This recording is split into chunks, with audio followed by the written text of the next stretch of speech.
Bonjour à tous, bienvenue dans mon studio couture. Je suis Dominique sur les réseaux sociaux DM ou les créations de DM. Aujourd'hui, je vous présente la vidéo pour réaliser ce porte-monnaie Ulysse extra plat, petit, qui tient dans la main avec un large rabat pressionné. Et à l'intérieur, vous allez trouver une poche à soufflet pour mettre la monnaie.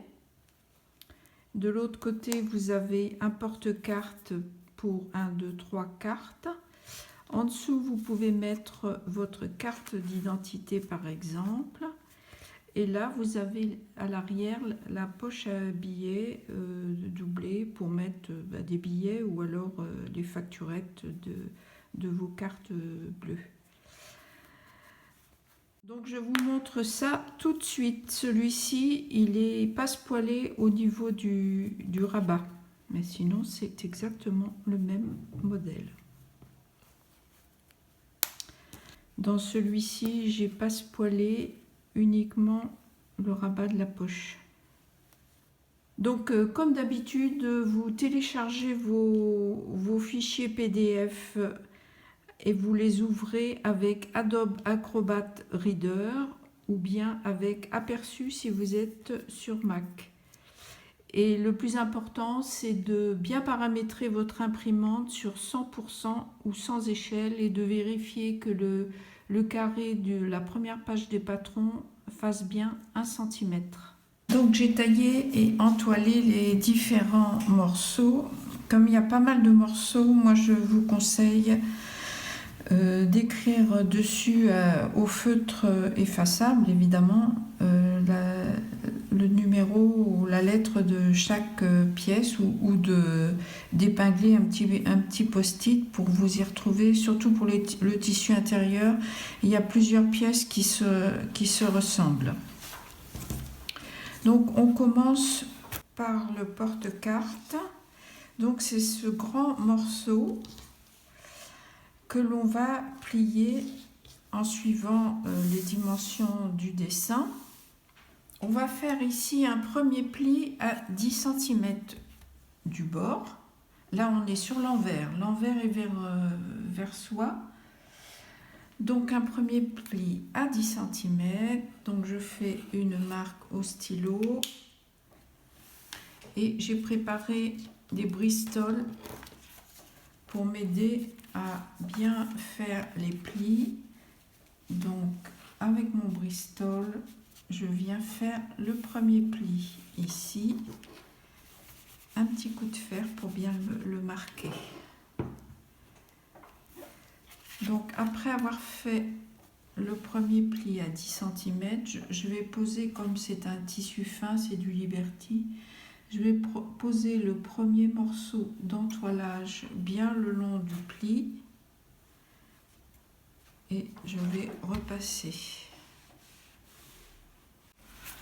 Donc maintenant que j'ai entoilé, j'ai fait mon premier pli, j'ai entoilé ici, j'ai fabriqué deux petits bristoles qui font la largeur de mes deux plis.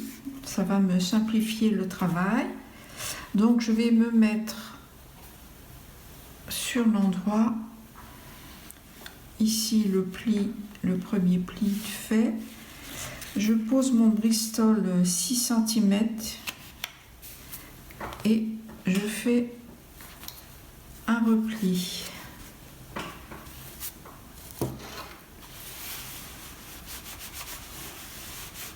Que je repasse.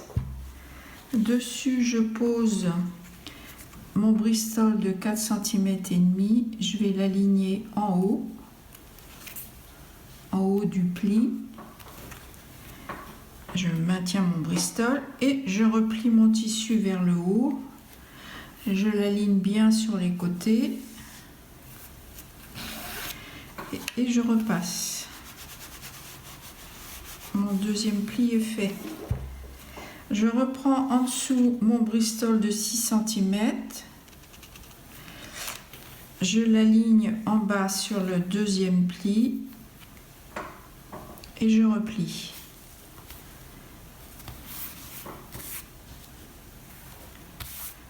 je repasse.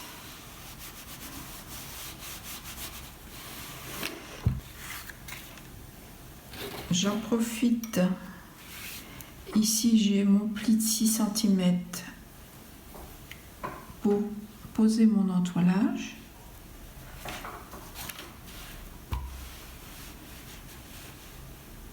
J'ai donc, si je me remets sur l'envers, mon premier pli entoilé, ici la deuxième partie entoilée. Je me remets sur l'endroit et je recommence. Ici, mon pli de 6 cm, je replie vers le bas, je repasse. Mon Bristol de 4,5 que j'aligne en haut.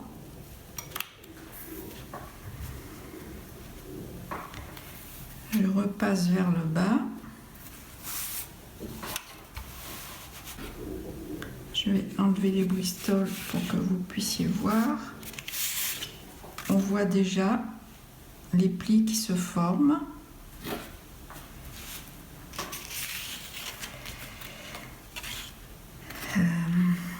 Je vais ici entoiler mon troisième pli.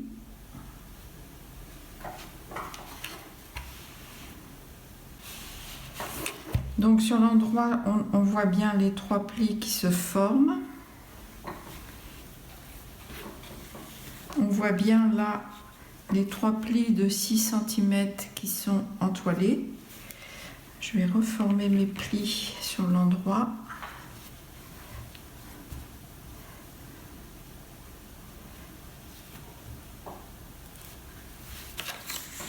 Et donc là, j'en suis à un pli de 6 cm.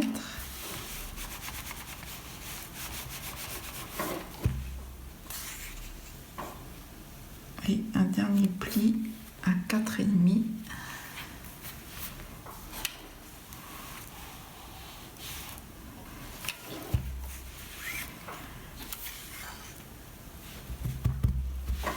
Donc là, on a bien 1, 2, 3 et 4 plis.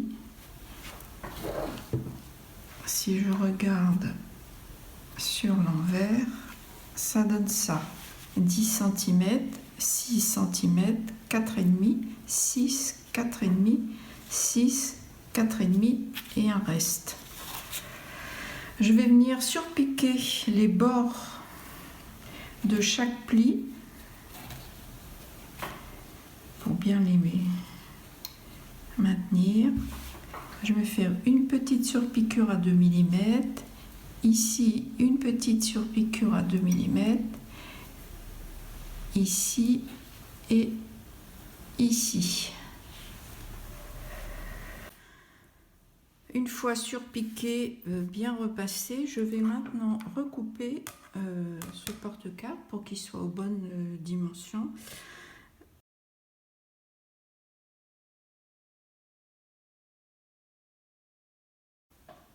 Une fois que j'ai bien retaillé aux bonnes dimensions, je vais bâtir le porte-carte sur la pièce A', la pièce en tissu intérieur, celle qui n'est pas entoilée jusqu'au bout. On a laissé une petite partie non entoilée pour qu'il y ait moins d'épaisseur lors de la couture. Donc il ne faut pas se tromper.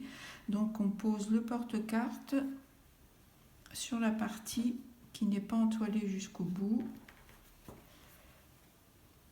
Voilà, il se positionne bien et je vais faire une couture de bâti ici de chaque côté à 2 mm, donc c'est du bâti à grands points. Voilà, j'ai bâti le porte-carte sur la pièce A' entoilée.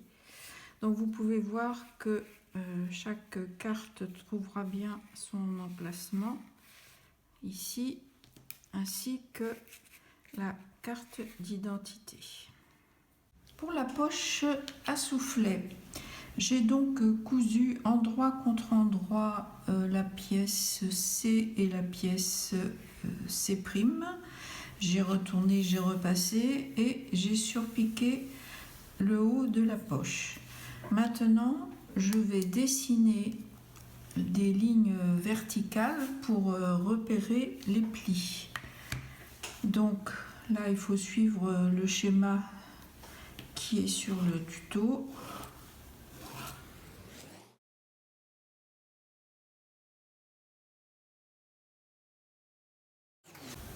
Et je vais former les plis en pliant simplement comme ça.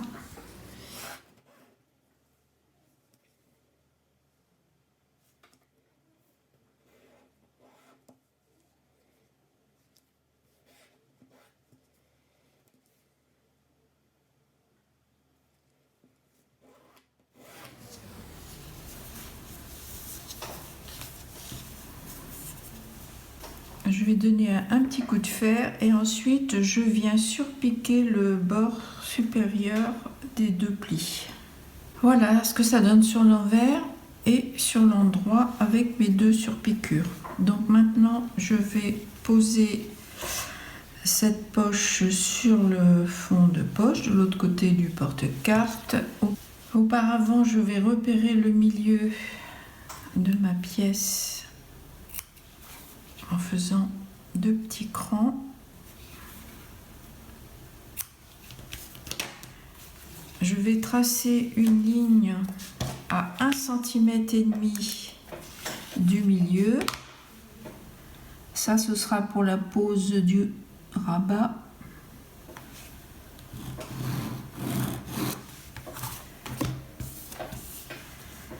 Et je vais donc bâtir ici ma poche à grands points tout autour. Pour le rabat de la poche, je vais coudre endroit contre endroit les deux pièces ici à 5 mm tout autour et je vais cranter. Pour cranter, soit vous faites comme ça des petits plis, des petits V avec des ciseaux tout autour, comme ça. Soit vous prenez vos ciseaux cranteurs, moi je préfère cette solution là, je trouve que ça va plus vite. Et vous recoupez votre couture.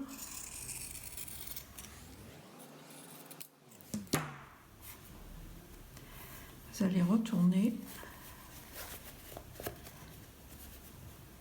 et bien aplatir les coutures.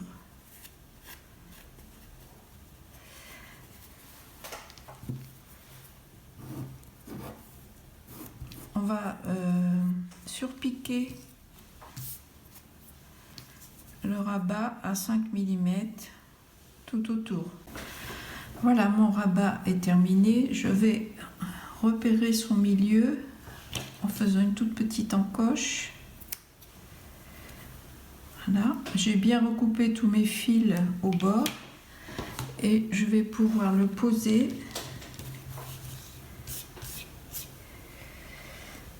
au milieu. Alors je vais repérer le milieu en écrasant un petit peu. Voilà. Donc mon milieu est là. J'ai la ligne que j'ai tracée tout à l'heure et je superpose le rabat ici, comme ça. Et je viens faire une couture ici à 5 mm toujours. Une fois que mon rabat est cousu, je coupe bien les fils et je vais recouper l'excédent de tissu ici.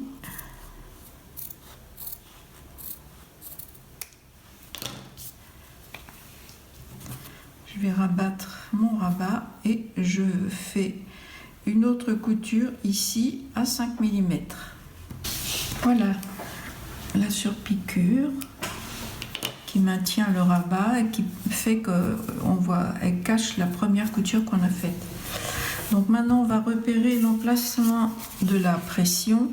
Pour ça on peut utiliser le patron de l'entoilage du rabat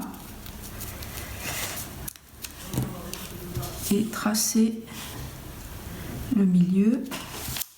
Moi j'aime bien vérifier. Voilà, ça a l'air bien au milieu.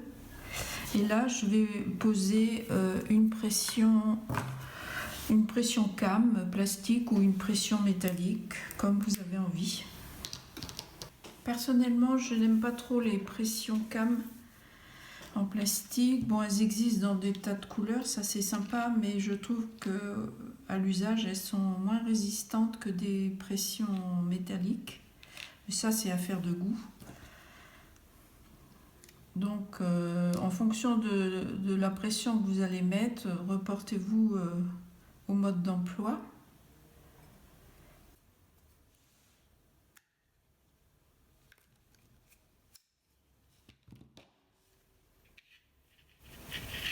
Une fois qu'on a posé cette partie-là, il suffit d'appuyer ici pour faire un repère.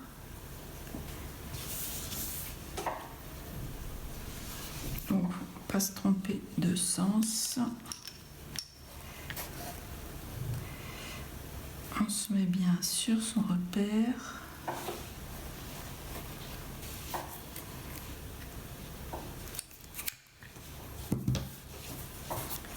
Voilà.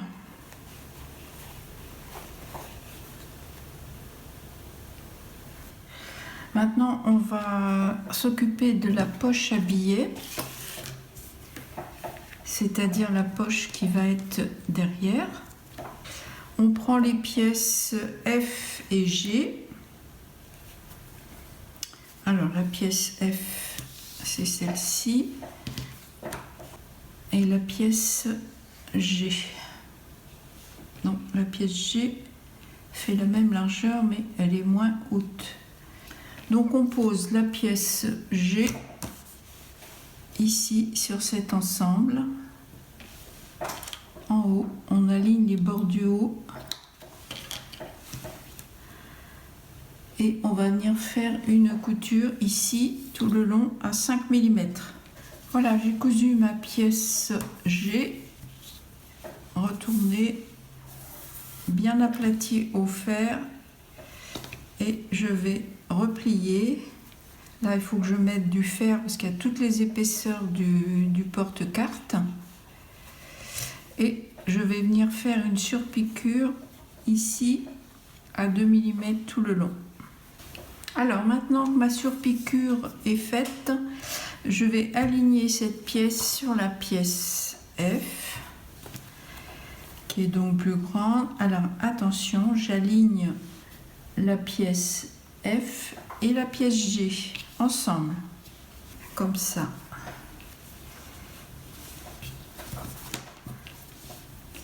J'aligne les deux bords, endroit contre endroit. Et je vais piquer ici le long en laissant au milieu une ouverture d'environ 10 cm parce que c'est par cette ouverture que je vais retourner le porte-monnaie à la toute fin. Donc j'ai fait ma couture à 5 mm comme toujours. Je me suis arrêtée là et j'ai laissé mon ouverture pour continuer ensuite. Donc ça doit se présenter comme ça. Vous avez la poche à billets intérieure qui est doublée et la pièce F qui dépasse. On va bâtir maintenant de chaque côté toutes ces épaisseurs là, ici à 2 mm. Maintenant on s'occupe du rabat qui va fermer le porte-monnaie. Donc il s'agit de ces deux pièces des primes. Moi j'ai décidé de poser un passepoil autour du rabat pour apporter un petit peu de contraste. Donc là je vous renvoie à la vidéo que j'ai faite sur la pose des passepoils. Donc j'ai fait ma première couture. Je vais poser dessus la pièce des primes endroit contre endroit. Poser une petite pince. Et je vais venir coudre en me positionnant de ce côté parce que j'ai la première couture qui va m'aider. Je vais donc refaire une couture le plus près possible du passepoil tout autour. Et ensuite, je vais retourner, repasser. Voilà, avant de retourner, je vais cranter l'arrondi pour que les tissus se positionnent bien quand on va retourner le rabat.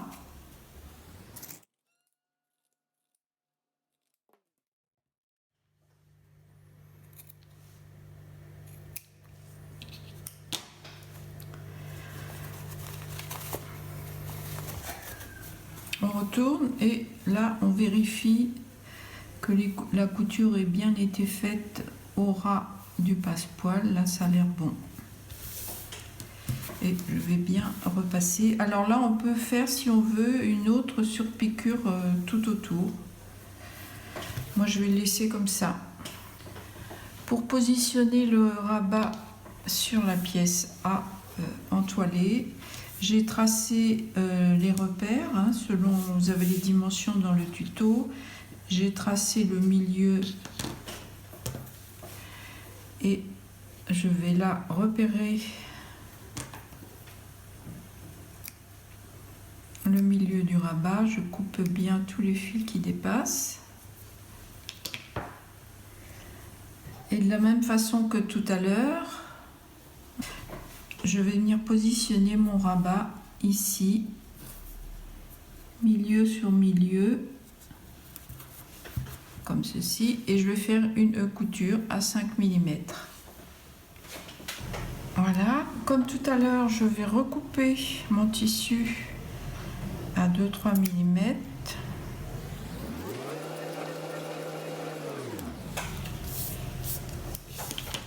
Et je vais rabattre mon rabat et faire une couture ici à 5 mm.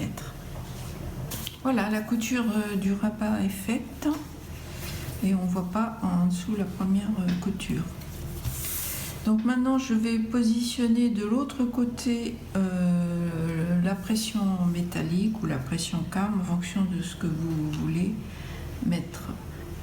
Dans le tuto je vous ai mis la distance. Il faut bien repérer évidemment le milieu pour être bien au milieu.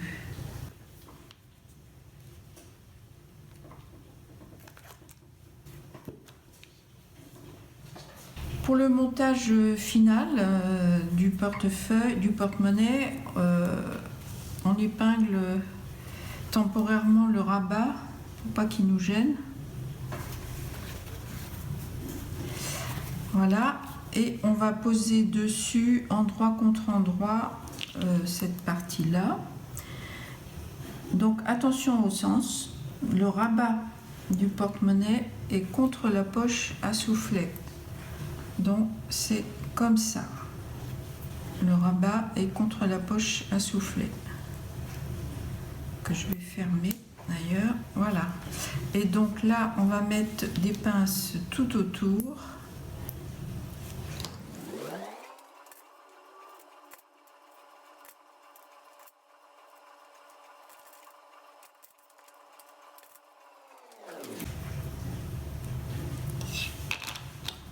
Et donc on va venir faire une couture tout autour à 5 mm. Voilà, c'est fait. Pour cette couture, hein, c'est une couture pas facile parce qu'on a les épaisseurs en dessous du rabat. On va bien tout doucement, on fait des beaux angles bien droits. Quand on arrive à l'angle, on laisse son aiguille piquer et on tourne son ouvrage et on continue. Donc là, je vais cranter tous les angles pour enlever le maximum d'épaisseur.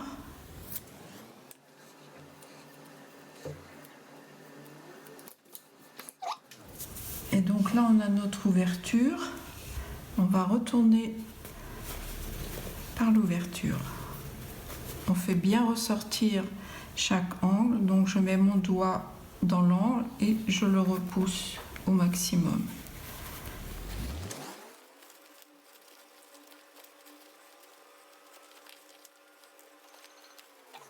Je fais bien ressortir tous les angles.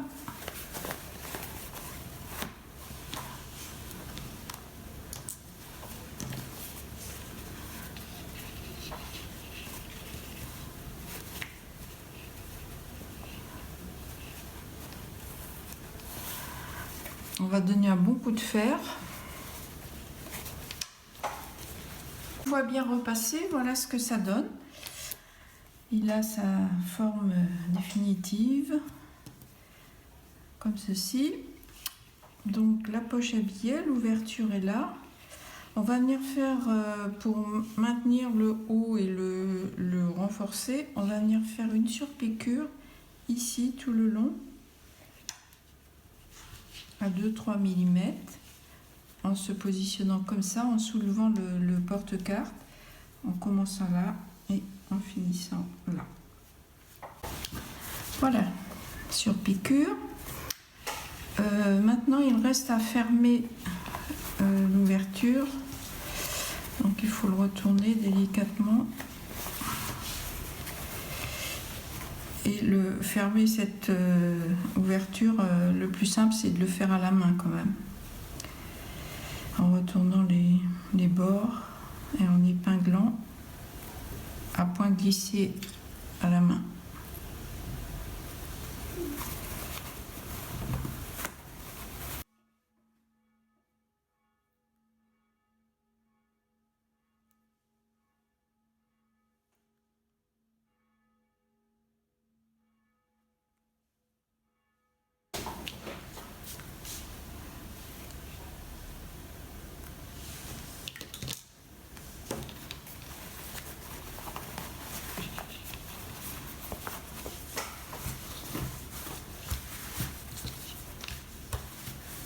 Voilà, il reste à le remplir pour positionner la fermeture pression.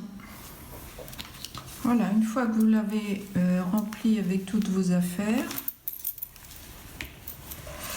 vous allez repérer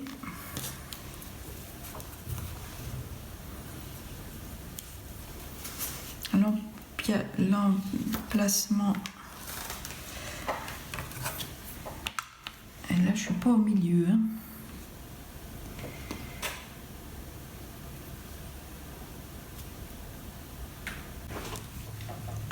Donc j'ai repéré le milieu de mon rabat en le repliant comme ça, et je vérifie plusieurs fois d'être bien. Là, les angles sont bien superposés. Il faut pas trop le serrer pour vous permettre de mettre pas mal de choses dedans. Donc là, ça me paraît pas mal. Donc là, je vais poser la partie qui accroche, là, comme ça.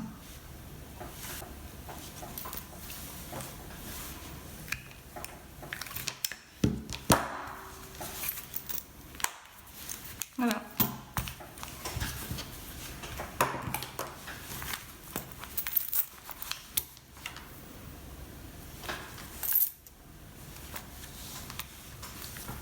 Merci de m'avoir suivi. À une prochaine vidéo.